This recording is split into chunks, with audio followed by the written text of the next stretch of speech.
안녕하세요. 정치권의 복잡한 현안을 시원하게 풀어드리는 정치펀치 배성규입니다. 안녕하세요. 정치펀치 배소빈입니다. 네, 오늘 강서구청장 보궐선거 본투표가 진행되고 있습니다. 결과에 따라서 여야 지도부의 운명과 내년 총선의 파장이 일 것으로 보입니다. 네, 오늘은 김형준 교수님 모시고 각종 현안에 대해서 얘기 나눠보겠습니다. 네. 안녕하십니까? 안녕하세요. 네, 잘 지내셨습니다. 예, 잘 지내셨습니다. 벌써 여름에서 가을로 이제 완전히 넘어갔습니다. 네. 참. 네. 먼저 강서구청장 보궐선거 이야기부터 해보겠습니다. 지금 본투표가 진행이 되고 있는데 결과 좀 어떻게 예측하십니까? 선거 예측이 상당히 어렵죠. 그리고 그렇죠. 또 오늘 투표가 진행되고 있기 때문에 네. 굉장히 조심스러운 거는 맞는데 그렇죠, 맞아요. 저는 이제 선거 예측을 할 때 이제 몇 가지 기준을 가지고 이제 예측을 하는데요. 네. 제일 첫 번째 보는 거는 이제 구도입니다. 네. 근데 지금은 양강 구도 속에서 진보당 정의당 후보가 격돌하고 있는 상황이지 않습니까?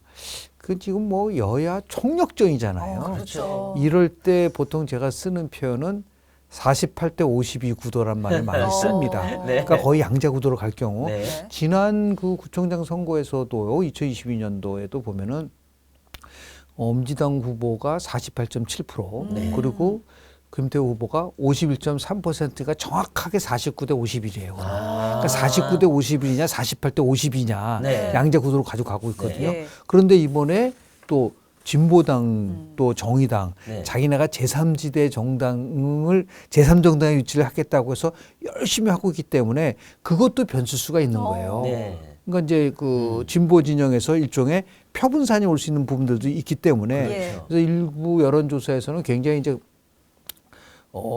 득표차가 큰 것처럼 나오지만 저는 이제 그렇게 보기가 좀 어렵다. 네. 총 직결을 하고 있기 때문에 네. 그런 거 48대 52 구도고 또 하나는 이제 리얼미터하고 에너지경제신문이 네. 추석이 3일 연휴 끝나고 네. 10월 4일부터 6일까지 네. 전국에 1,508명을 대상으로 해서 조사를 했기 때문에 네. 95% 신뢰 수준에서 표지 오차는 플러스 마이너스 2.5%라고 네. 말씀을 좀 드리고요. 네. 그걸 보니까 정당 지지도가 실제로 보면은 뭐 민주당하고 국민의힘 보면 11%포인트 이상 차이가 났었거든요. 네. 그런데 서울을 보니까 특이했어요. 서울에서 이번 추석 민심 끝나고 나서 정당 지지도가 국민의힘 지도가 7.0%포인트 올라갔어요. 네. 그래서 국민의힘과 더불어민주당의 지지 차가 거의 없어요. 41.5 대 42.6. 서울 지역이 그렇게 나와요. 그럼 뭐 1% 차이면 그럼 뭐 그건 오차 범위 내기 때문에 그건 어디가 없다. 그리고 대통령의 국정운영 지지도라는 게 이제 좀 통상 30대 중후반인데 네. 추석 끝나고 나면 통상적으로 중간평가 정도인 경우에는 이렇게 떨어지는 게 네. 맞아요. 그런데 그 리얼미터 조사에서는 1.7%포인트 올랐어요. 올랐다. 올랐는데 서울 지역에서 굉장히 많이 올랐어요. 7.5%포인트 올랐어요. 네. 20대에서 6.8% 올랐어요. 네. 그러니까 이런 것들이 네. 일방적으로 대통령에 대한 국정 운영에 대한 심판이다라는 것이 꼭 먹힐 수 있는 거는 아니다라고 아니다. 네.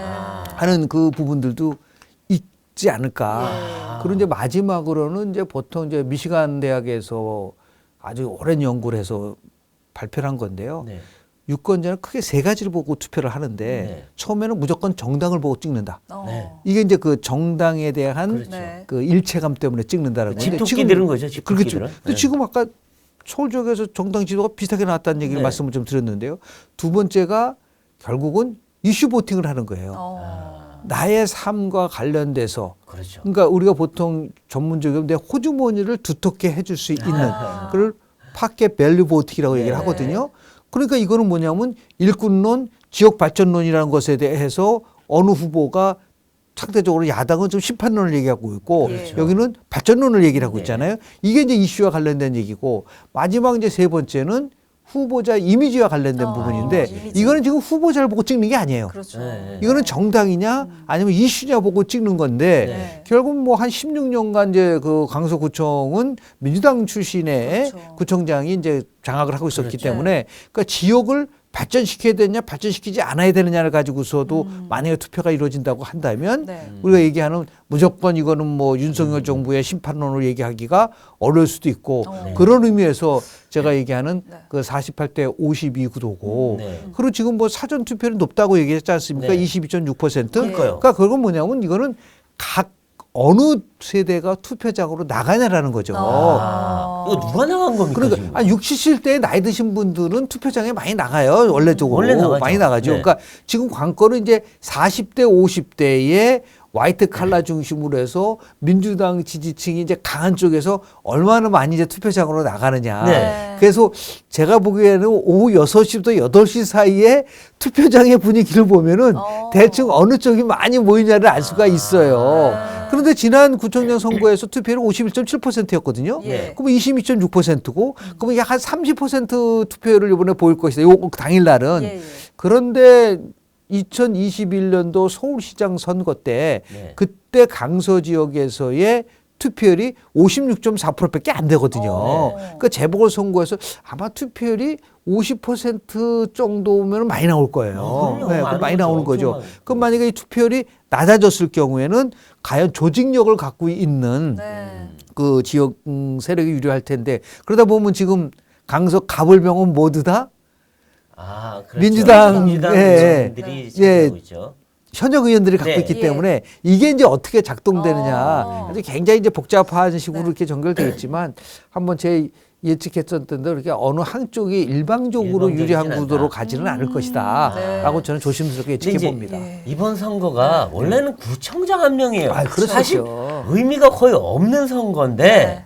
이거를 여야가 의미를 부여하다 보니까 완전히 여야 지도부가 총출동해서 거의 총력전을 펴는 양상이 돼버렸는데 그러다 보니까 이번에 지구 이기는 것이 여야에 상당히 큰 내상을 줄 수도 있다. 맞습니다. 네. 그래서 또 뭐 여야 지도부의 리더십에까지 영향을 줄 수 있다 이런 얘기가 맞습니다. 나오는데 어떻게 예상하십니까? 일단은 첫 번째 관건은 득표율 차이가 어떻게 나타나느냐. 그렇죠. 이게 굉장히 중요해요. 네. 그러니까 조금 전에 말씀드린 것처럼 제가 얘기한 대로 뭐 네. 48대 52, 네. 뭐 49대 51 구도로 초박빙으로 간다고 한다면은 조금 이제 책임론에서 벗어날 수 있는 부분들이 있지 않을까라는 생각을 하게 되는 거고요. 네. 그럼에도 불구하고 이게 지금 총력전을 피우고 있기 때문에 여기서 이제 패배하는 쪽은 나름대로 네. 전국 주도권을 잃을 가능성이 있는 거라고 보고요. 네. 만약에 이제 국민의힘이 패배를 한다고 한다면 김기현 대표 체제와 관련돼 특히 이제 많은 의원들이 뭐를 걱정하냐면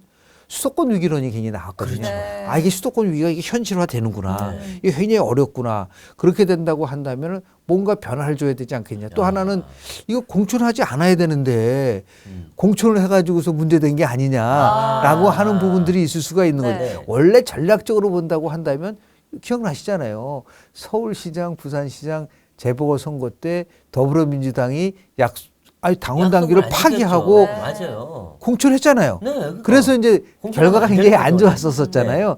그래서 원래대로 하면은 그냥 뭐 공천을 하지 않고 예를 들어서 무소속 후보를 지지하다가 그 무소속 후보가 당선이 되면은 예를 들어서 무슨 뭐 네. 다시 국민의힘으로 입당하는 이런 거가 있었는데 뭐 그건 뭐 다 지나간 얘기고 네. 이제는 뭐 그런 식으로 했을 때 여하튼 간에 공천에 관련된 부분들에 대한 얘기가 나올 수 있고 그러다 보면 이제 두 가지가 이제 가능하다고 보는 거죠. 하나는 이제 끝까지 김기현 대표 체제로 갈 것이냐라는 걸 넘어서서 네. 그럼 뭔가 새로운 변화를 주려고 한다면 네. 이거 비대위 체제로 가야 되는 게 아니냐라고 하는 이제 그 부분이 나올 수가 있고 뭐 그렇게 쉬운 부분은 아닌데 네. 아니면은 제가 지난번 여기 우리 정치펀치에서도 말씀드렸다고 네. 보는데 결국은 96년도 YS, 2000년도 DJ처럼 네. 총선을 앞두고 자기를 대통령으로 만들어진 정당을 간판을 내리는 거죠. 그러니까 이제 민자당 간판을 내려서 신한국당, 그 선거 네. 2달 전이에요. 네. 96년 2월 달에. 네. 그러면서 깜짝 놀랐죠. 그때 선대위원장을 누구로 했냐.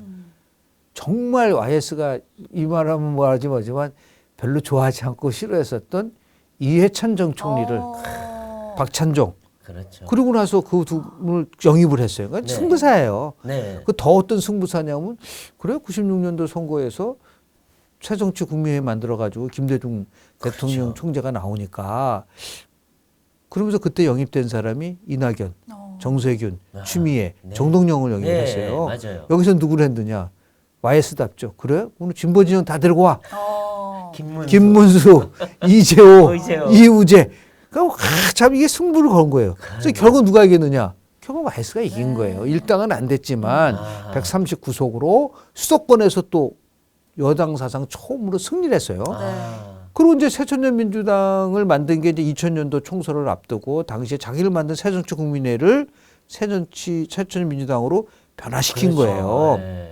그래서 그때 지금에 얘기하는 뭐 송영길, 우상우, 김민수, 586을 그때 다, 586을 그리고 네. 국민신당이랑 병합을 해가지고 네. 만들었거든요. 근데 애석하게도 그때는 115석으로 졌어요. 졌는데 여하튼 그렇게 해서 국민의힘 간판을 내리고 네. 정말 새롭게 할 수 있는 모멘텀을 만들어 나갈 수 있는 네. 이 결과에 따라서는 네. 이게 뭐 지금 뭐 예측을 할 뿐이지만 이게 11월, 12월 되면서 굉장한 변화가 올 거예요. 네. 제가 예측을 네. 하기에는 뭐 지금 뭐 당장 뭐 이재명 대표에 대한 영장이 기각이 돼서 굉장히 뭐 안심할지는 모르지만 이게 제가 볼 때는 아마 12월 내에는 선거법 1차 판결이 나오거든요. 네. 그 결과에 따라서 한 번 요동칠 가능성도 어. 있고요. 그럼에도 불구하고 계속해서 이번 재보궐선거 이후에 민주당과 국민의힘의 격차는 벌어지고 대통령 국정운영 지지도는 정체돼 있고 그렇다고 한다면 뭔가 변화를 줘야 되고 네. 그랬을 경우에 조금 말씀드린 것처럼 비대위라든지 새로운 변화를 주는 것도 나올 수 있는 것이고 그러니까 네. 이번 선거가 어떻게 보면 국민의힘한테 쓴 약이 될 수 있다. 있다고 저는 봅니다. 그러니까 예. 기회를 만들어 줄 수도 있다. 그러니까 이번 선거 결과 하나를 가지고 너무나 네. 굉장히 뭐 위축될 필요도 없고 네. 뭔가 변화를 줘서 그래서 제가 항상 얘기하지만 절박한 마음으로 새로움, 혁신을 추구하는 세력이 반드시 이기게 돼 있습니다. 예, 그러니까 누가 혁신을 가져가느냐. 근데 혁신의 모멘텀을 만들어 간다고 한다면 네. 똑같아요. 민주당도 지금 마찬가지입니다. 만약에 지금 민주당이 만약에 뭐 큰 차이를 이겨서 뭐 이재명 대표 체제가 공고화되고 네. 이재명 1인 대체가 되고 이재명의 민주당이 만들어지고 아하. 막 우리가 비명계를 쳐내고 막 그러잖아요. 네. 그거 다 동의됩니다. 아. 그럴 경우에는 결국은 당이 네. 공천을 앞두고 분열된다고 한다면 그건 뭐 지난 2016, 우리 얘기했었던 16년도 총선과 마찬가지. 만약에 이번에 진다고 한다면 네. 민주당이 그럼 이재명 사퇴론이 나올 수밖에 없어요. 그렇죠. 거꾸로 그러면 또. 거꾸로 네. 사퇴론이 나올 수밖에. 네. 거기도 이제 새로운 비대위 체제로 갈 수밖에 없게끔 되는 부분들. 그래서 네. 선거가 주는 중요한 함의는 뭐냐면 민심을 우리가 볼 수 있는 것이고 그렇죠. 그에 따라서 적응을 하는 세력은 빠르게 민심을 잘 따라가는 세력은 성공하는 거고 네. 그렇지 못하면은 예. 결국은 그렇죠. 다음 선거에서도 또 실패할 수밖에 없다. 그런 의미에서 이번 보궐선거 결과를 우리가 주목해야 되지 않나 생각 좀 하게 됩니다. 근데 이제 이재명 대표가 당내 분열에 대한 또 네네. 언급을 했습니다. 그렇죠. 지원 유세에 나가서 우리 안에 작은 차이를 넘어서서 함께 손잡고 나아가자 이런 발언을 했는데 친명 비명 뭔가 통합 메시지를 던졌다 이렇게 좀 해석을 할 수 있을까요? 그분은 계속 통합 메시지는 내놔요. 그러니까 말과 행동이 달라서 그런 거죠. 아 그런 거 아닌가요? 아 그러면 이번에도 보면 최고위원들 보면 비명계 최고위원들은 다 잘라내고. 다 잘라냈죠. 그리고 더 이제 그 조홍천 의원이 얘기를 했었잖아요. 네. 그런 부분에 대해서 진정성 갖게 하려고 한다면 개딸들을 포함해서 강성 지지층들 수박 찾아내게 하고 뭐 나는 우리 표현 중에서 뭐 색출을 한다 이런 단어가 무서워요, 색출. 무섭잖아요. 아 무슨 뭐 문화혁명 시대도 아니고 마오쩌둥 때 색출을 한다. 근데 그럴 때 아무 말을 안 하잖아요. 아니 통합 메시지를 내는 사람이 그런 거에 대해서 왜 대답을 안 해? 그러니까 상대 손발은 자르고 통합은 하는 거죠. 불가능한 거죠. 그리고 더 나아가서 우리 홍익표 신임 원내대표는 뭐라 그랬어요?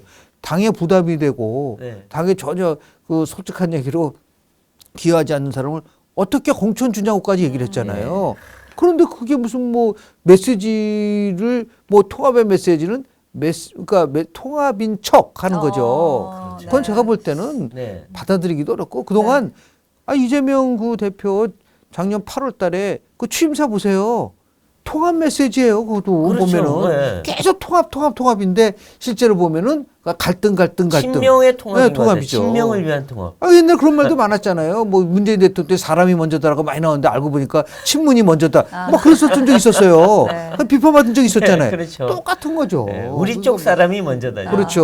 그랬던 적이 있었던 것처럼 이게 이제 그 안에서 통합 메시지를 내면 일단은 진정성 있게 네. 그리고 더 나가서 공감성 있게 해야죠. 그렇죠. 그런 게 공감, 엠퍼시라고 하는 이 정치에서 가장 중요한 요소 중에 하나는요. 네.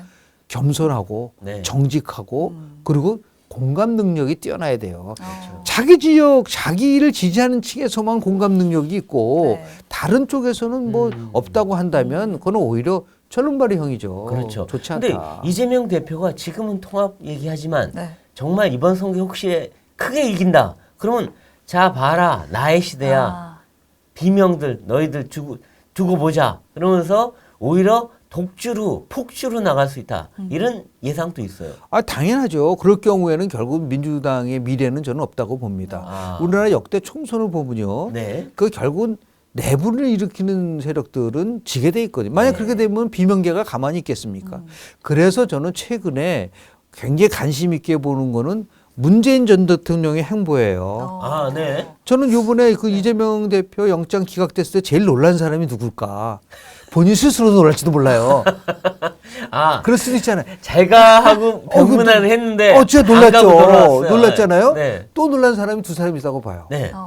문재인 대통령 전 대통령이라고 어. 봅니다. 아, 이분은 본인도 놀라고. 만약에 네. 이재명 대표가 영장이 만약에 발부됐을 때는 어떻게 할 것이냐는 생각을 안 가질 수가 없어요. 그렇죠. 그렇지 않습니까? 자, 내가 이제 상황이야. 뭐 이제 친문 결집이라든지 네. 그래서 지금 메시지 계속 내놓잖아요. 자기의 부동산 정책 문제를 포함해서 아. 또는 이런 얘기까지 했잖아요. 진보 진영이 안보하고 경제는 보수보다 훨씬 잘했다는 메시지도 지난 9일날 그 저 5주년 때 얘기를 했었잖아요. 네.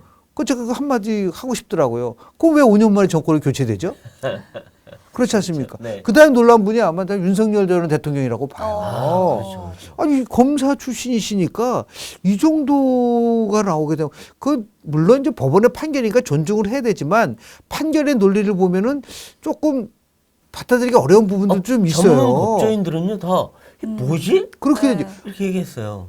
아니 위증을 했다는 게 그 조사를 한 게 확인이 됐는데 네. 증거인멸이 증거인멸이 우려가 없다. 이미 증거인멸 했으니까 다시 할 건 아니다. 그다음 야당 대표이기 네. 때문에 네. 감시를 받아서 그건 아닌 것 이거 같거든요. 감시받은 지 별로 네. 없어요. 그러니까 이제 지금 보면 만약에 조금 전에 다시 돌아와서 이재명 대표가 1인 독주 체제로 해서 비명. 우리 옛날에 이 표현 같은 경우는 좀 좋은 표현은 아닌데 공천 학살이라는 표현이 나왔었잖아요. 네. 2000년도 이해창 총재가 당시에 김윤환 네. 뭐 이기택 해가지고 43명을 쳐냈어요. 맞아요. 그때 그래서 이제 공천 학살이라고 했는데 그때는 이제 공천 개혁이라고 하는 거를 가지고서 나름대로 선거에서 승리를 했지만 네. 그리고 2008년도 기억나시죠? 국민들 속았고 나도 속았다. 그 아, 유명한 예. 우리 저 박근혜 예. 전 대표가 얘기해 살아서 돌아오세요. 그렇죠. 아. 그 친박연대 만들었잖아요. 그래서 30석인가요? 어우 가져갔죠. 야, 그래서 그 제3당 됐어요. 맞아요. 친박연대가 그건 전부 다 똑같은 거예요. 그리고 2016년도에 당시에 또 옥새 파동 네. 다 공천과 관련된 거예요. 네. 네. 그렇게 해서 만약에 이재명 대표가 독주를 해서 뭐 비명계 걸러내고 자기가 모든 걸 주도해서 가져간다고 했을 때 지금까지 역대 총선의 사례를 봐서 그렇게 해서 선거에서 승리한 적은 저는 많지 않다고 봅니다. 네. 네. 그러니까 이게 오히려 독이 될 수. 독이 될 수도 있다. 아. 그러니까 지금 예를 들어서 국민의 신 같은 경우는 이게 잘하면은 네. 약이 될 수 있는 거고 그렇죠. 아. 여기는 아직 그래서 뭐 기고만장할 필요가 없다라고 하는 그렇죠. 그런 부분 쪽으로 보더라도 근데 지난번에 며칠 전에 어젠가 그저께인가 이 이재명 대표가 유세장에 갔을 때 보면 거의 희희낙낙 기세 등등 거의 이미 선거 이겼어요.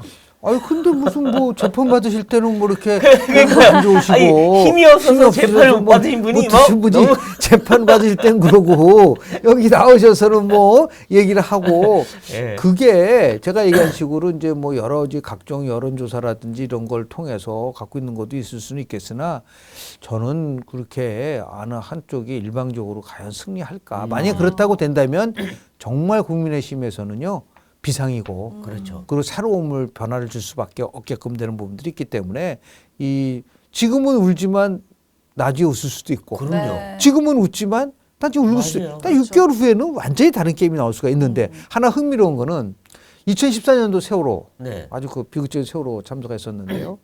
2015년 4월 달 이 재보궐선거 있었어요. 네. 아마 기억이 나실 겁니다. 그때 박근혜 대통령 집권 2년 비슷해요. 네. 2년에 있었던 국회의원 선거가 있었는데 4개가 있었습니다. 그 당시에 새천년 민주연합의 당대표가 바로 문재인 당대표 2월 달에. 네. 근데 4월에 재보궐선거가 있었어요. 네. 그런데 단 한 석도 새천년 민주연합이 못 얻어 가져갔어요. 새정치민주연합이. 네. 그래서 그 오신환, 안상수, 신상진 네. 3개 가져가고 광주는 천정배 우선을 가져갔었어요. 그러니까 이게 재보궐선거는 무조건 여당의 무덤이다. 꼭 그렇지도 않다. 꼭 그렇지는 않은 거예요. 네. 그럼 왜 그러면 그 당시에 그렇게 차이가 있었느냐? 민주당 그 새정치민주연합의 문재인 대표에 대한 비토가 있었던 거예요. 그 당시에. 그때 당시에 호남이 그렇게 좋지 않았어요. 좋지 않았었잖아요. 마찬가지인 거죠. 아. 지금 뭐 이재명 대표에 관련돼서 뭐 영장이 기각되었다고 해서 무죄는 아니란 말이에요. 그렇죠. 아니죠. 이재명 대표에 대한 사법 리스크가 해소된 거 아니기 때문에 네. 이게 여전히 실은 잠재돼서 남는 것이고 저는 그래서 영장 기각 이후에 추석 민심을 봤는데 의외로 윤석열 대통령 지지가 리얼미터 조사에서 1.7%포인트 올라갔고 네. 정당 지도가 서울에서 비슷하게 나왔다. 이게 갖고 있는 것이 경장 기각 때문에 절대적으로 민주당이 유리한 구도가 만들어지지 네. 것이다라고 하는 우리의 예상이 깨졌다고 볼 수가 있는 거죠. 그래서 뭐 이제 다른 뭐 정보를 가지고 물론 이제 승리를 뭐 낙담을 해서 그럴지는 모르겠으나 끝까지 뭐 열어봐야 되지 않겠는가. 그렇죠. 네, 네. 맞습니다. 근데 어제 이제 국정원에서 놀라운 분석을 하나 네, 내놨는데 맞습니다. 네. 선관위 개투표 시스템이 해킹에 취약한 점이 지금 다수 발견됐다는 내용입니다. 이 때문에 이제 국민의힘 측에서는 강서구청장 보궐선거 수개표해야 된다. 뭐 이제 이런 주장이 나오기도 했는데 이 부분 좀 어떻게 보셨는지.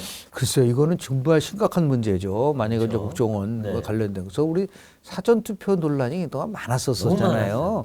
그래서 이제 저는 이제 개인적으로 지난 총선 끝나고 나서 난 중앙선관위가 왜 그런 저도 이제 선거학회 회장으로 하면서 네. 중앙선관위랑 이제 많이 우리가 이제 회의도 하고 했었었는데 그 당시에 야 이거 좀 이상하다라고 하는 지역 10군데만 어. 조사를 했었으면 됐었어요. 그렇죠. 그럼 많은 것도 아니에요. 그거 이거 쉬워요, 진짜 굉장히 쉬운 재검표. 거리죠. 네. 재검표를 다 해보고 나서 맞춰봤으면은 이게 사전투표상에 문제가 있었던 건지 아닌지가 확인이 네. 됐는데 그런 걸 안 해버렸잖아요. 네, 안 했어요. 그건 좀 우리 또 선거법상의 문제가 뭐냐면 재심 신청을 한 지역에 한해서만 하게끔 돼 있는 네. 부분들 이것도 고쳐야 되는 거죠. 네. 그러니까 사전투표에 대해서 신뢰하지 못하는데 왜 신뢰하지 못할까라고 했을 때 지금 이제 국정원의 이제 발표 내용을 보니까 자꾸만 야 이거 혹시 사전 투표에서 투표하고 또 본 투표에서도 한 거 아니야? 네. 또 뭐 이런 의심을 갖게 되는 부분들이 막 나왔기 때문에 네. 이거는 제가 볼 때는 그나마 그래도 총선 6개월 전에 네. 이 부분에 대해서 문제 제기가 나왔었던 거는 네. 저는 굉장히 잘 된 거라고 좀 봐요. 촘촘히 방어막도 만들고 여하튼 간에 단 하나의 부정적인 요소가 있으면 안 된다고 하니까 그리고 뭐 지금 생각을 한번 해보세요. 뭐 강서구청장 선거 뭐 투표율 50%고 전체의 유권자 수가 한 56만 명 되나요? 50%가 30만 명 정도 되고 그리고 이제 투표 따진다고 한다면 건수 작업을 하도 그렇게 많이 드는 건 아니잖아요. 네. 그리고 인원을 확 늘리면 되죠. 네. 한 군데서만 하는 거니까 네. 이게 전국에서 한다 그러면야. 그렇지만. 그러니까 원래 중앙선관위가 그렇게 아주 선제적으로 나와야 된다고 봐요. 네. 그 투표는 과정도 중요하지만 결과가 공정하지 않으면 그건 민주주의에 대한 네. 믿음이 무너지는 거가 예, 될 수밖에 예. 없기 때문에 그것도 나름대로 한번 고민을 좀 할 필요성이 있지 않을까라는 생각이 맞습니다. 됩니다. 선관위가 네. 너무 수동적이고 소극적이에요. 네네. 그러니까 이 전에 사전 투표 의혹 나왔을 때도 저는 계속 얘기했거든요. 왜 이거를 다시 검사하고 해서 결과를 다시 내고 신뢰할 수 있는 조치를 취해보라고 했는데도 아무것도 안 해요. 제가 수없이 얘기했어요. 10군데만 아니면 5군데만이라도 집중적으로 해서 처음에 등록은 어떻게 했고 투표 장은 발표 이거 쭉 보면 되거든요. 네. 그래야지 그 다음부터 사전 투표에 대해 신뢰를 갖게 되고 네. 지금 사전 투표율이 이번에도 22.6%인데요. 네. 이게 굉장히 많은 거예요. 많죠. 25% 30%까지 네. 나오기 때문에 그러면 이 사전 투표 포함해서 이 전체적으로 국정원이 해킹에 노출됐다고 한다고 했을 때 네. 아유 이거는 뭐 엄청난 일이죠. 그러니까요. 전에도 이제 자동 투표 분류기 처음 네네. 나왔을 때도 막 의혹이 나왔는데 그때는 그래도 선관위가 뭐 시연도 하고 아닌 거 뭐 네네. 보여주기도 하고 그런데 지금 선관위는 아무것도 안 하는 거예요. 그래서 저도 선관위가 왜 이렇게 소극적이고 보수적이고 뭐 이상하게 바뀌었는지 그러고 나서 자기들 내부에서 뭐 직원들은 다 뭐 자기 가족들을 그렇죠. 뭐 취직시키고 뭐 그리고 돈 빼먹고 이런 일들이 자꾸 벌어지니까 선관위가 신뢰를 완전히 잃어가고 있어요 지금. 네. 그 과거에 임자순, 김호열 우리 총장이 계실 때 선관위랑 지금이랑 너무 다른 게 그러니까 이상해요. 제가 이런 얘기를 많이 하거든요. 선관위는요 독립적인 헌법기관입니다. 어. 이게 대법원, 헌법재판소, 중앙선거관리위원회 전부 다 이게 독립적인 헌법기관이기 때문에 정부의 눈치를 보지 않아도 되는 네. 거죠. 네. 소신과 그리고 정말 국민의 편에 서서 한 점의 의혹도 없이 선거를 관리를 해야 되는 부분들이잖아요. 네. 이게 다른 나라랑 비교해 봤을 때 우리나라 그 선거 관리 시스템이 그런 평가를 많이 받았는데 이상하게 문재인 정부 들어오고 나서 이상해요, 그 중앙선관위 상임위원을 임명할 때 그때부터 조회주. 막 문제 제기가 많았었어요. 네. 그러다 보니까 정말 뭐 2022년도 총선 때 기억나시잖아요. 내로남불 쓰면은 안 된다. 아니 내로남불 쓰려고 그거 중앙선관위에서 결정한 거예요. 이상해요. 그래서 그때부터 중앙선관위가 너무 이거 형평성 있고 균형성을 잃어버린 게 아니냐라는 네. 지적도 나왔었고 또 하나 중요한 거는 국정원을 포함해서 이게 지금 이 보안 점검을 받아야 된다고 많이 얘기를 했었는데도 이게 나왔었던 거예요. 계속 거부하는 거예요. 거부했었었죠.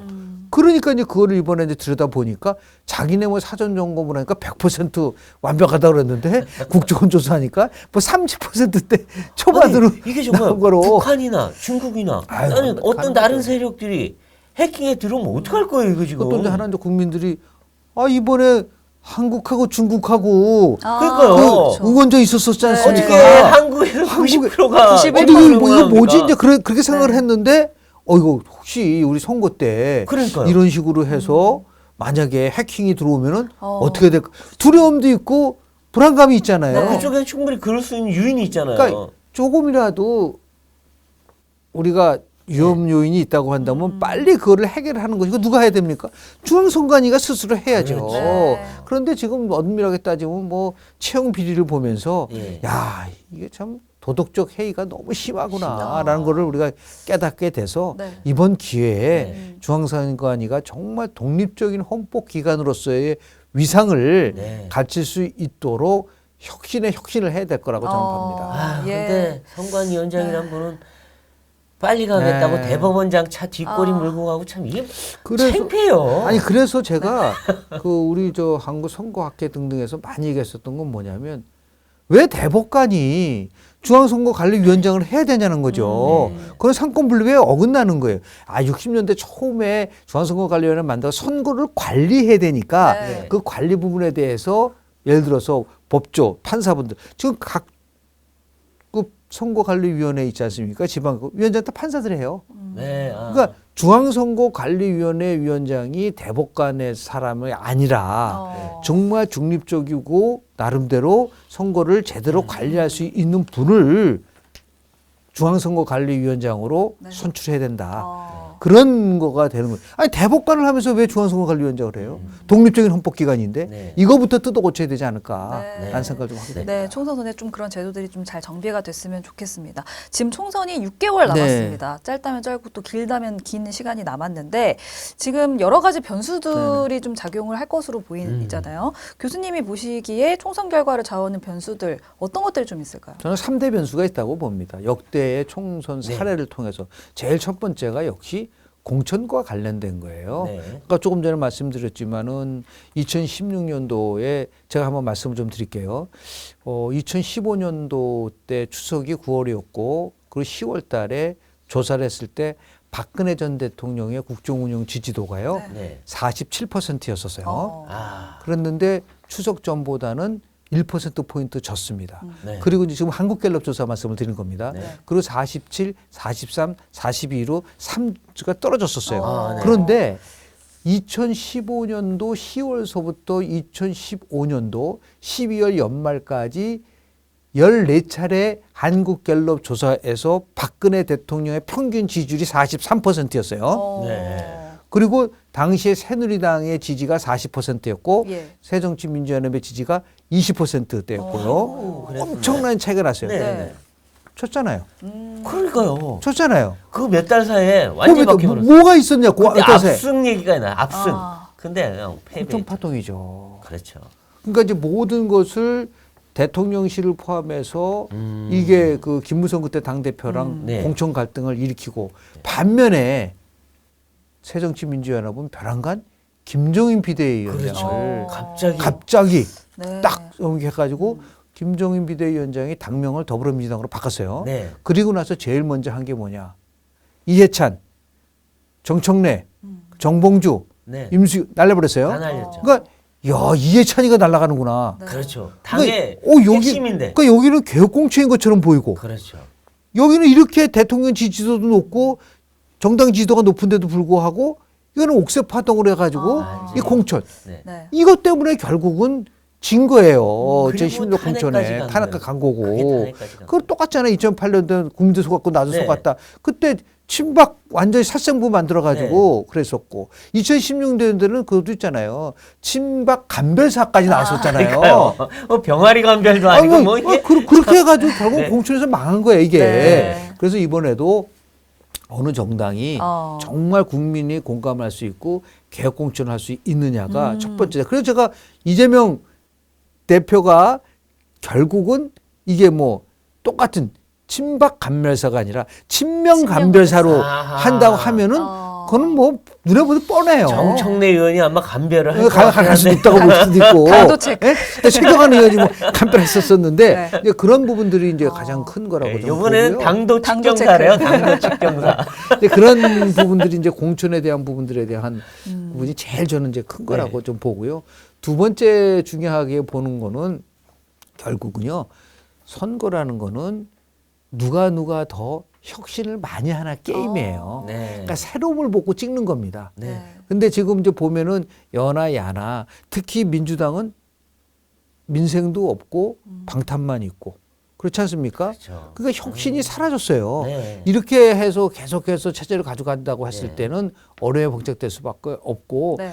깜짝 놀랄 만한 혁신이라서 그 아까 제가 말씀드린 것처럼 정말 국민의힘이 과거의 YSDJ처럼 대혁신을 하는 거라든지요. 예. 그러면서 외부에 새로운 인물들을 아. 영입을 하고 그리고 역시. 이제 국민의힘이 지향하는 가치를 같이 공유할 수 있으면서 젊고 새로운 이러한 인물로 혁신을 한다고 한다면 그게 이제 나름대로 상당하게 중요하게 영향을 미칠 수밖에 네. 없는 요소가 그렇죠. 되고요. 네. 그리고 결국 뭐냐면 저는 세 번째 다시 얘기하지만은 이재명 대표 체제 속에서 민주당이 단일팀으로 만들 수 있을 것인가. 아. 그게 굉장히 중요해요. 그래서 결국 뭐냐면 문재인 변수라고 저는 봅니다. 네. 그러니까 문재인 대통령은 잊혀진 사람이 되겠다고 했는데 네. 지금 그게 보면 전혀 잊혀진 분이 아니신 네. 행동을 저 하시잖아요. 여기 있어요. 매일 네, 하고 그렇잖아요. 계시죠. 그래서 만약에 친명이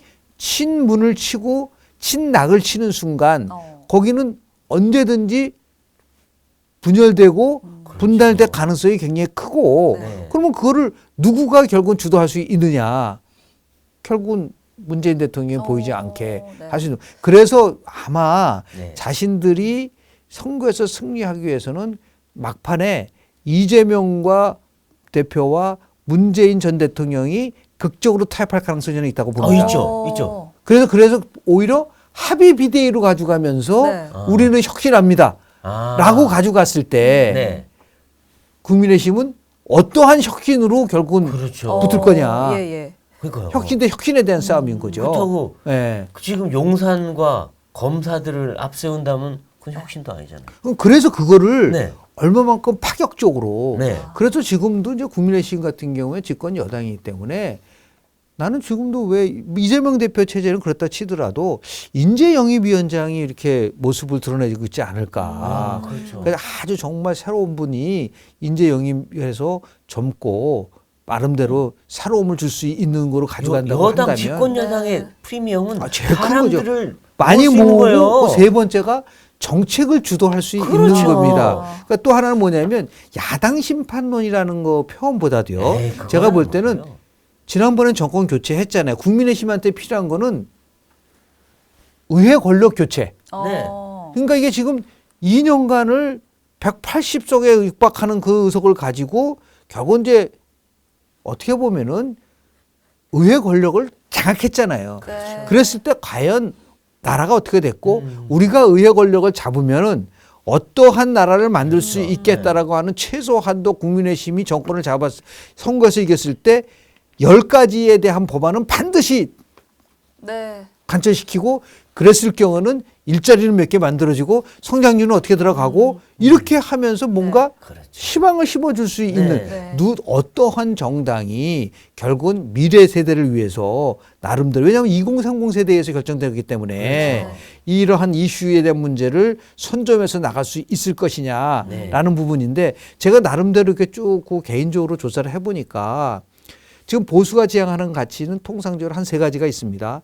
성장, 네. 자유, 그리고 법치. 네. 그리고 보수가 강조하는 게 정의, 평등, 분배예요. 네. 이걸 조사를 해보니까 선호하는 거는 거의 비슷하게 나오더라고요. 네. 그런데 딱 공정이라고 하는 것이 여전히 시대 정신인 거예요. 네. 공정이라는 게. 네. 그러니까 여든 야든 간에 정말 행동하는 우리가 얘기하는 민생으로 갔으면 좋겠다. 행동하는 공정으로 갔으면 좋겠다. 네, 네. 말은 다 공정이라고 얘기를 하는데. 아니, 문재인 대통령 공정한 사회 얘기해놓고 본인은 내로남불했잖아요. 그러니까 그래서 행동하는 공정을 보여줄 수 있는 정책도 만들고 대안도 네. 만들고 이렇게 하는 것이 막판에 네. 결국은 중도층이라든지 무당층으로 움직일 수 있는 부분들도 있고 네. 다만 국민의힘은 나름대로 지금 굉장히 뭐 위축됐다고 볼 수도 있겠으나 그래도 네. 예를 들어서요. 인재풀은 많은 거예요. 네. 예, 뭐 우리 지난번에도 말씀을 네. 좀 드렸지만은 뭐 예를 들어서 뭐 오각편대도 만들고 네. 예, 그렇지 않습니까? 그렇게 얘기를 해서 새로움을 줄 수 있는 그러한 그 나름대로의 그 정책이라든지 네. 이런 어젠다라든지 이런 것들을 끌고 나갈 수가 있다고 한다면 아주 나름대로 의미 있는 한판 승부가 되지 않을까라는 생각을 좀 하게 알겠습니다. 됩니다. 여러 가지 이제 변수들을 꼽아주셨는데 첫 번째로 짚어주신 게 네네. 공천 네네. 관련해서 완전 국민 참여 경선제를 도입하자 뭐 이런 주장을 그거- 하셨던데 그거는 제가요. 네. 미국에서 이제 의회 정치 전공을 해서 그런데 미국은 이제 오픈 프라이머리를 하죠. 완전 네. 참여 경선제. 지금은 늦었어요. 늦어서 완전 참여 경선제라는 거는 공천권을 국민에게 돌려주는 거거든요. 그래서 공천을 이제 지역 주민들이 직접 뽑는 건데 지금 6개월밖에 남지 않았기 때문에 네. 그 시스템이 안 시스템이 안 돼 있고 어. 미국에는 1903년도 위스콘신주에서 처음으로 채택을 했고 주법으로 만들어져 있어요. 그리고 여야가 같은 날 합니다. 그렇기 때문에 이쪽 이쪽 하지 않아요. 아, 같이 이쪽 하기 못하게. 때문에. 네. 근데 우리는 그게 어려워서 그래서 제가 대안으로 제시한 게 뭐가 있냐면 잘은 하지 않더라도 국민이 참여할 수 있는 국민 공천 배심원 제도. 국민 공천 배심원 제도라고 해서 한 100명, 150명의 이제 국민 공천 배심원이 만들어지면요. 우리 피겨 스케이트 하시는 우리 김연아가 딱 끝나고 나면 이렇게 앉아 있잖아요. 아, 네. 예술 점수하고 기술 점수 나오면은 딱 점수 나오잖아요. 네. 그러면 국민공천 배심원제 현장에서 바로 누릅니다. 그래서 그 김연아식 공천제도다라고 제가 얘기를 했는데 네. 그렇게 나오면 뭐를 하냐면 이렇게 하는 거죠. 당신이 왜 국회의원이 되는지 한번 얘기해 보세요. 스피치. 그리고 5분간 스피치 시키고 네. 생각을 듣고 거기서 현장에서 바로 누르는 겁니다. 그렇죠. 네. 이렇게 되면은요 아주 굉장히 공정하고 그걸 상중계하고. 네. 그러니까 제가 볼 때는 비례대표 선정할 때는 이 국민공천 배심원제도가 절대적으로 필요하다. 네. 국민들 참여하고. 네. 예, 예.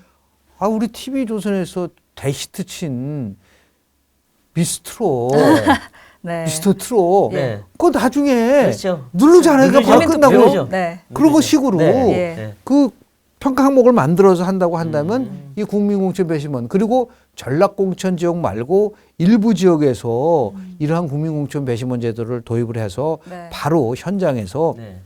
공천하면 생동감도 있고 네. 투명성도 있고 그리고 정말 좋은 인재가 나올 수 있는 그렇죠. 저는 TV 미스터 트롯 그 임영웅 씨 보면서 저분이 왜 지금까지 저렇게 해? 그러니까요. 어디서 진주가 어디서- 저렇게. 아니 그런 인재를 발굴한 거잖아요. 그렇죠. TV 조선이 네. 네. 똑같아요. 그러니까요. 국민공천 배심원 제도를 하면은 야 정말 그 보석 같은 사람이 네. 나올 수도 있고 그게 바로 선거 전략이죠. 그렇죠. 선거 국민의힘이 전에 과정이에요. 국대도 했었어요. 국민의힘 대변인 뽑는데 아, 국대도 그렇죠. 한번 했었는데 국대 배틀 재밌긴 했어요. 근데 예. 그걸 좀 더 업그레이드해서 뭔가 그렇죠. 우리가 공천 버전과 비슷한 식으로 해서 하면 그래서 제가 이제 국민공천 배심원 제도를 한번 도입하자라는 그렇군요. 거를 몇 주 전에 발표한 논문에서 네. 제가 예, 얘기했었던 예, 예. 얘기입니다. 근데 지금 이제 하태경 의원이 네. 중진 중에 처음으로 험지 출마 스타트를 일단 끊었는데 네. 뭐 그 배경에 대해서 뭐 설왕설래는 있지만 어쨌든 사람들한테는 뭔가 변화하려는 거구나 네. 라는 신호는 주고 있는데 릴레이가 이어질까요? 이걸로 끝일까요? 저는 굉장히 바람직하지 않은 거라고 봅니다. 네. 두 가지 이유인데요. 예. 자기가 삼선 의원 부산 회원들을 버리고 네. 아니 아무런 연고도 없는데 간다는 게 지금까지 이게 아니 그럼 그게 뭐죠? 자기가 그 했었던 네. 어카운터빌리티 자기의 책임성에 관련된 게서 문제가 지난번에 우리 김영우 의장 이제 국립의장 공천했을 때도 이제 그런 게 비슷한 게 있었었어요. 네. 이현 우리 후보가 어디로 갔었죠? 서초에서 동대문회를 네. 나갔었고 그 뭐 예를 들어서 그 자꾸만 그 지역구를 바꾸는 거는요. 네. 그리고 더 나가서 아주 양천 그때 을에서 네. 나름대로 아주 굉장히 삼성까지 했는데 변호가 구로로 가는 적도 있었고요. 네. 이거는 제가 볼 때는 바람직하지 않다고 봅니다. 네. 거기서 나는 경선을 붙여달라. 네. 나는 경선을 하겠다라든지 이게 맞는 거죠. 아. 그런 식으로 해서 자꾸만 나는 보면은 돌려막기는 있어도 지역구 돌려막기라는 얘기는 난 별로 안 좋아해요. 네. 그걸 본 적도 없어요. 네. 근데 뭐 정말 뭐 신인이 가가지고 하겠다라고 하면 모르겠지만은 그러니까 정청래 의원이 뭐라 했어요. 약하고 한동훈이 나와. 막 그런 식으로 이게 희화되잖아요. 네. 이런 부분들이 과연 맞을까라는 생각이 근데 좀 이게 결국은 들고요. 보수에서 입지가 강해질 거다. 추후에 부산시장 등에 뭔가 큰 길이 더 열릴 거다. 이런 이야기. 아니 그러고 나서 서울 나가 또 부산시장 또 어떻게 또 나가요? 유승민 의원 한번 보세요. 네. 유승민의 2017년 내가 기억하기는 뭐라냐면요. 대구의 아들 유승민 이번이 마지막입니다. 네. 그거 나갔어요. 네. 그래가지고 경선에서 졌습니다. 그러고 나서니 벼랑간 경기도지사 선거로 나간다는 거예요. 네. 아니 대구에서 동구에서 사소까지 하신 분 아니신가요? 네. 그런 식으로 막 지역구를 막 바꾸고 자기 임의적으로 한다는 거는 네. 제가 볼 때는 결코 그는 바람직한 현상은 아니에요. 너무 자기중심적으로 그 정치를 하는 거죠. 그게 무슨 뭐 큰 의미에서 뭐 변화를 주는 거 있겠습니까? 정하면은 나는 이번에는 안 나갑니다. 그리고 한숨 쉬고 그 다음에 내가 예를 들어서 서울에 나가겠습니다. 그건 내가 받아들일 수 있어요. 한통을 쉬니까 지역구를 바꿔서. 그런데 뭐 지금 지역구를 갖고 있는데 벼랑간 다른 데 가가지고 한다는 거는요. 제가 볼 때는 그건 뭐 우리가 그럼 결국은 혁신을 위한 노력으로 보기 힘들다 이런. 그럼 본인의 그런 나름대로 입지를 강화시키려고 하는 것이죠. 그런 부분들이 좀 있지 않을까라는 생각이 좀 근데 이제 듭니다. 한동훈 장관 얘기 나오는데 네. 지금 야권에서는 빨리 나오라 그러고 여권에서는 아직 아니다 하는데 나갈까요? 그 전략에 대한 문제잖아요. 네. 그러니까 제가 한번 말씀을 좀 드렸지만은 저는 윤석열 대통령은 승부사라고 좀 봐요. 네. 그 YS와 거의 비슷한 기질을 갖고 있어요. 아직 그런 기질을 갖고 계시기 때문에 이분이 이제 나중에 이제 나름대로 몇 가지 결심을 좀 해야 될 상황이 나와요. 제일 첫 번째 결심은 뭐냐면 공천심사위원장을 누구로 할 거냐. 그런 부분이 있어요. 네. 그 두 번째는 지금 나오는 장관분들 중에서 원희룡, 한동훈 네. 포함해 원장관 전부 다 있으라고 막 얘기가 나오면 뭐 그런 거가 있는데 네. 아니죠. 그러니까 이게 지금 상황이 굉장히 절박하고 수도권에서 승리해야 될 것 같다고 한다면 그 부분에 대한 거. 그 세 번째 결심을 해야 될 부분은 아까 제가 말씀드린 것처럼 국민의힘을 계속 끌고 갈 거냐 아닐 거냐라는 부분들이 네. 있고요. 예, 예. 또 하나 있습니다.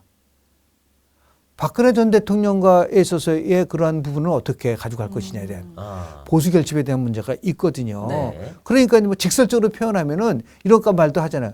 유영아 분을 어떻게 공천 줄 거냐 안 줄 거냐. 그거 되게 많이 나와요.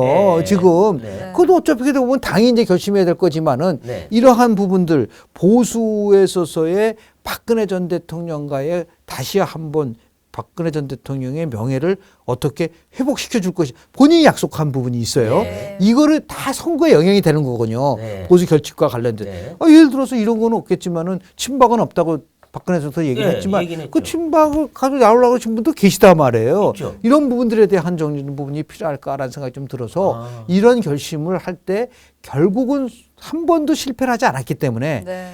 윤석열 대통령은 한 번도 실패하지 않기 때문에 나는 반드시 된다는 것이 독이 될 수도 있지만 네. 이번에 이겨야 되기 때문에 이기는 선거를 해야 되고 내가 승부를 걸겠다고 한다면 그건 당연히 한동훈 장관이나 네.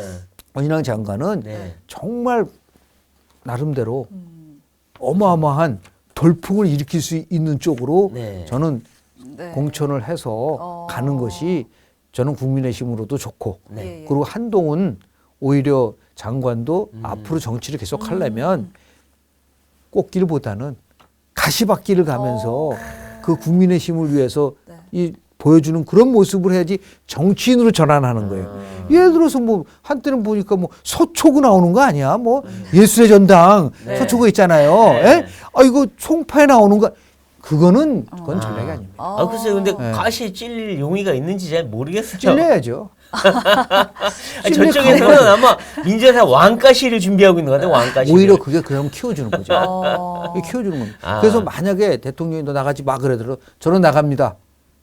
아. 라는 결기를 보여줘야 돼요. 아, 가지고 대통령은 반대했지만 네. 나는 이런 이유 때문에 국민의힘의 승리를 위해 왜 그래야지 윤석열 정부의 성공을 위해서 나는 내가 희생양이 되더라도 가게 그렇게 가야지 정치인으로서 이제 전환하는 것이죠. 네. 그냥 뭐 계속해서 장관하고 뭐 그렇죠. 또 지나고 그러면, 나서 뭐 국무총리하고 뭐 그러고 군다고 해서 국민들이요? 그러면 아니 이낙연 우리 저 총리도 얼마나 화려해요. 네. 전남도지사도 하시고 아, 그렇죠. 국무총리도 하시고 종로 의원도 하시고 네. 했는데 결국은 경선에서 지잖아요. 네네. 왜냐하면 자기 나름대로의 자기의 그게 예, 없다. 내공을 키워야 된다. 아. 정치는 내공이다. 그렇죠. 라는 말씀을 자기만. 그 내공을 쌓을 수 있는 기회를 대통령이 줘야죠. 그렇죠, 그렇죠. 예, 예. 알겠습니다. 그렇게 해야 돼요. 네. 그래야지 서로 윈윈할 수 있잖아요. 근데 이제 예술의 전당 외출해서 이제 시민들이랑 사진도 찍고 네. 사인도 해주시고 뭐 네. 이런 모습이 포착이 됐는데 총선용 행보다 이런 해석이 좀 있거든요. 뭐 아직까지 그렇게 뭐 볼수 있을까요? 그 사람은 어디 가서 다 그렇게 나와요. 지금은 왜냐하면 보수 차기 대선 후보 적합도 1위로 나오고 네. 있기 때문에 그거는 뭐 인기가 어떤 걸 어마어마하더라고요. 해도 네. 예, 그렇게 될 수밖에 없는 사실 분들이 뭐 아니 있는데 음악회 갈 수도 네. 있죠. 그렇죠. 그럼 그분은 집안에만 콕 있어야 될 건 아니잖아요. 아니 난 저는 그래서 우리 대통령께서도 네. 뭐 자주 기자간담회도 하시고 네. 이런 우리 정치 펀치에도 한번 나오시고 무슨 말이에요? 나서 아. 서로 미국이나 이런 쪽에서 뭐 스웨덴 같은 총리들은요 그냥 뭐 극장에 가셔도 보고 그러다 그럼요. 물론 이제 암살당하신 아. 그 총리도 있었어요 예. 스웨덴에. 예. 근데 자연스럽게 많이 서민들과 교감하고 그리고 소통하는 것이 예. 필요하죠. 정치인이라는 그렇죠. 건 뭐 네. 전체적으로 필요한 네, 겁니다. 이제 마지막으로 이 지금 대법원장 인준이 안 되고 있습니다. 네. 그리고 이제 이 다음번 대법원장 후보가 누가 될지 모르지만 민주당이 또 제동을 걸 수도 있고 이제 헌재 소장도 다음 달에 네. 또 임기가 끝납니다. 그렇죠.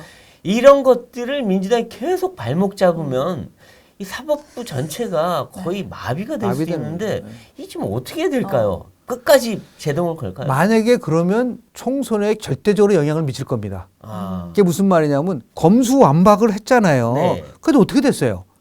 결국은 힘을 가지고 이것도 다 힘의 논리에서 움직이는 거잖아요. 네. 지금 만약에 한다 하더라도 12월 달에 정도 돼야지 이제 인준투표가 있지 네. 않겠습니까? 준비하고 또 청문회도 해야 되고 또 거절한다? 그러면 저 두 번째 하는 거지 않습니까? 그렇죠. 아, 이거는 분명히 그래서 민주당이 힘을 가지면 어떤 일이 벌어진다는 걸 생생하게 보여주는 거예요.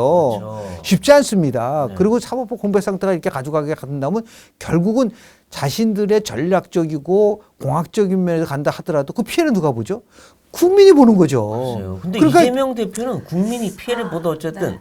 사법부를 계속 마비시켜서 재판도 지연시키고 그다음에 지금 이 김선수 대법관이 결국 네. 다음번 법관 인사를 할 수 있게끔 하는 길을 여는 거 아니냐 이런 관측까지도 나와요. 뭐 소탐 대신을 하는 거죠. 그러니까 네. 우리 이제 이재명 대표는 한마디로 그 서바이벌 게임. 네. 는 굉장히 이제 그 오, 강한 대단한 모습을 인재예요. 보이고 있는데 네. 이 총선에서 그런 식으로 가잖아요. 제가 지금까지 우리나라 그 정치 과정이라도 보고 우리 국민들이 결코 어리석지 않다. 네. 국민들이 다 보고 있어요. 네. 그래서 아까 조금 전에 말씀드린 것처럼 기각된 이후에도 윤석열 대통령의 지지도가 조금 상승을 하고 있고 그리고 구속과 관련돼서 기각이 나오기 전에 각종 여론조사 보면은 훨씬 더 이재명 대표의 구속 수사와 관련돼서 옳은 방향이다라고 하는 지지가 훨씬 많았었어요. 네. 근데 이것만 믿고 저런 식으로 밀어붙이다가는 분명하게 역풍이 올 수밖에 없는 부분들도 있고 네. 그런 의미에서 봤을 때 아마도 저는 이제 이런 얘기를 합니다. 마지막으로 말씀을 드린다고 한다면 네. 결국은 절박한 사람이 전략을 만드는 거거든요. 아, 네. 이재명 대표하고 윤석열 대통령은 누가 더 절박할까요? 아. 그런데 만약에 그런 식으로 해서 사법부 공백 상태를 장기화시키고 그런 거잖아요. 그건 절박한 게 자기 개인적으로는 절박한 거지. 아, 네. 그런데 자기는 그렇게 나가고 정말 절박해서 승부수를 만약에 대통령이 걸고 그러면요. 총선이 아마 네.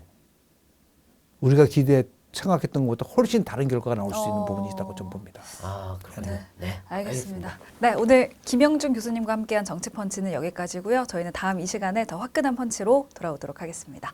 고맙습니다. 고맙습니다. 고맙습니다.